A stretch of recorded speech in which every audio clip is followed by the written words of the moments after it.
అంతా బాగున్న రోజుల్లో తనంతటోడు లేడు అని బిల్డప్పుల మీద బిల్డప్పులు ఇచ్చేవాడు. పార్టీలో నా అంతటోడు లేడు అని తాను ఎంత చెబితే అంతే అని చెప్పుకునేవాడు. అలాంటి నాయకునికి దెబ్బ మీద దెబ్బ తగులుతుందని సమాచారం.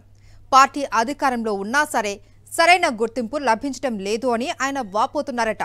తన రాజకీయ భవిష్యత్తుకు ఆ ఇద్దరు నేతలే అడ్డంకిగా ఉన్నారు అని అనుచరుల దగ్గర ఆవేదన చెందుతున్నారట. దేవినేని ఉమా టీడీపీలో కొన్నేళ్ల పాటు ఓ వెలిగిన నాయకుల్లో ఒకరు. 3 సార్లు ఎమ్మెల్యేగా గెలిచారు. ఒకసారి మంత్రిగా కూడా పనిచేసిన అనుభవం ఆయన సొంతం. 2024 ఎన్నికల్లో టికెట్ ఆశించి భంగపడ్డ నేతల్లో ఈయన ఒకరు. మైలవరం టికెట్ తనకు కాకుండా ఇంకెవరికి ఇవ్వరనే ధీమాలో ఉన్న ఈయనకు అప్పట్లో చంద్రబాబు గట్టిగా వెన్నుపోటు పొడిచారు. మైలవరం సిట్టింగ్ ఎమ్మెల్యే వసంత వెంకట కృష్ణప్రసాద్ను పార్టీలో చేర్చుకొని దేవినేని ఉమాను పక్కన పెట్టేశారు.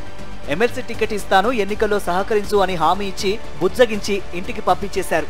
అది మొదలు అప్పటి కక్కలేక మింగలేక నెట్టుకొచ్చిన ఈయన మొన్నటి ఎన్నికల్లో ఇష్టం లేకపోయినా సరే వసంత కృష్ణప్రసాద్ గెలుపు కోసం పనిచేశారు. కూటమి పాలనలోకి వచ్చిన తర్వాత తనకు హామీ ఇచ్చిన ప్రకారం చంద్రబాబు ఆశీస్సులుంటాయని ఆశించిన దేవినేని ఉమాకు తీవ్ర ఆశాభంగం ఎదురవుతూనే వస్తోందని ఆయన అనుచరులు చెప్పుకుంటున్నారు. ఈ మధ్యనే ప్రకటించిన ఎమ్మెల్యే కోట ఎమ్మెల్సీ అభ్యర్థుల జాబితాలో తన పేరు ఉంటుందని ఆశించిన ఉమాకు తీవ్ర నిరాశ ఎదురైన సంగతి తెలిసిందే. ఈసారి ఎమ్మెల్సీ అవకాశం దక్కుతుందని కొండంత ఆశ పెట్టుకుని నామినేషన్ దాఖలు చేసేందుకు పేపర్లు అన్ని సిద్ధం కూడా చేసుకున్నారట. అయితే చివరి క్షణంలో ఉమాకు బాబు మొండి చేయి చూపారట. ఆంధ్రప్రదేశ్ స్టేట్ ఆర్టీసీ చైర్మన్ పదవినైనా ఇస్తారేమోనని చాలా కాలంగా దేవినేని ఉమా ఎదురు చూస్తూ వచ్చారని సమాచారం. అయితే ఆ పదవిని మాజీ ఎంపీ కొనగొల్ల నారాయణ తన్నుకుపోయారు. నామినేటెడ్ పోస్ట్ లేదు, ఎమ్మెల్సీ సీటు రాలేదు. ప్రభుత్వం ఏర్పడి 10 నెలలవుతున్నా తనను చంద్రబాబు ఎందుకు గుర్తించడం లేదు అనే ప్రశ్న ఇప్పుడు ఉమాను వెంటాడుతోందట. పదవి రాలేదనే ఆవేదన, ఆందోళన, ఆగ్రహంతో రగిలిపోతున్న దేవినేని ఉమా తన రాజకీయ భవిష్యత్తుకు సమాధి కడుతున్న నేతలెవరో తెలుసుకున్నారని సమాచారం.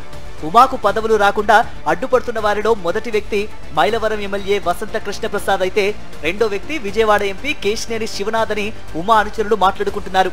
వీరిద్దరూ దేవినేని ఉమాకు వ్యతిరేకంగా తెర వెనుక చేసిన మంత్రాంగం చాలా పకడ్బందీగా కొనసాగిందట. గత ఏడాది సార్వత్రిక ఎన్నికల సమయంలో మైలవరం టికెట్ తనకు రాదు అని తెలుసుకున్న దేవినేని ఉమా ఆ కోపంతో చేసిన విమర్శలు అప్పట్లో చర్చనీయాంశంగా మారిన సంగతి తెలిసిందే. మైలవరం టికెట్ ను 100 కోట్ల రూపాయలకు అమ్ముకున్నారని, తన దగ్గర అంత డబ్బు లేకపోవడంతో తనకు రాలేదని ఎన్నికలకు ముందు దేవినేని ఉమా చేసిన వ్యాఖ్యలు కొంతకాలం పాటు టీడీపీ అధిష్టానాన్ని వెంటాడాయి. ఉమా పరుషంగా మాట్లాడడంతో రంగంలోకి దిగిన చంద్రబాబు ఆయన్ని బుజ్జగించి ఎలాగోలా ఒప్పించి వసంత కృష్ణప్రసాద్ గెలుపు కోసం పనిచేయాలని కోరారు. పార్టీ అధికారంలోకి రాగానే ఎమ్మెల్సీ ఇస్తానని ఆ సమయంలో హామీ ఇచ్చారట. అయితే యథావిధిగా చంద్రబాబు తనదైన రీతిలో ఉమాకు మొండి చేయి చూపుతూ వస్తున్నారని ఆయన అనుచరులు చెప్పుకుంటున్నారు. మాజీ మంత్రి దేవినేని ఉమాకు పదవి ఇస్తే ఆయన మరలా బలపడి తమకు అడ్డంకిగా తయారవుతాడని మైలవరం ఎమ్మెల్యే వసంత కృష్ణప్రసాద్, విజయవాడ ఎంపీ కేశినేని శివనాథ్ బలంగా నమ్ముతున్నారని సమాచారం. గతంలో ఆయన ఒంటెద్దు పోకడలు పోయారని, అనుచిత వ్యాఖ్యలను చేశారంటూ ఆ విషయాలను లోకేష్ కు గుర్తు చేశారట. మంత్రి లోకేష్ అనుచరునిగా గుర్తింపు పొందిన విజయవాడ ఎంపీ కేశినేని శివనాథ్ అయితే ఒక అడుగు ముందుకేసి దేవినేని ఉమాకు ఎట్టి పరిస్థితుల్లోనూ ఏ పదవి ఇవ్వడానికి వీల్లేదని లోకేష్ దగ్గర పట్టుబట్టారట. దాంతో లోకేష్ ఆ మేరకు తన తండ్రి దగ్గర చక్రం తిప్పుతూ దేవినేని ఉమాను దూరం పెడుతున్నారని సమాచారం.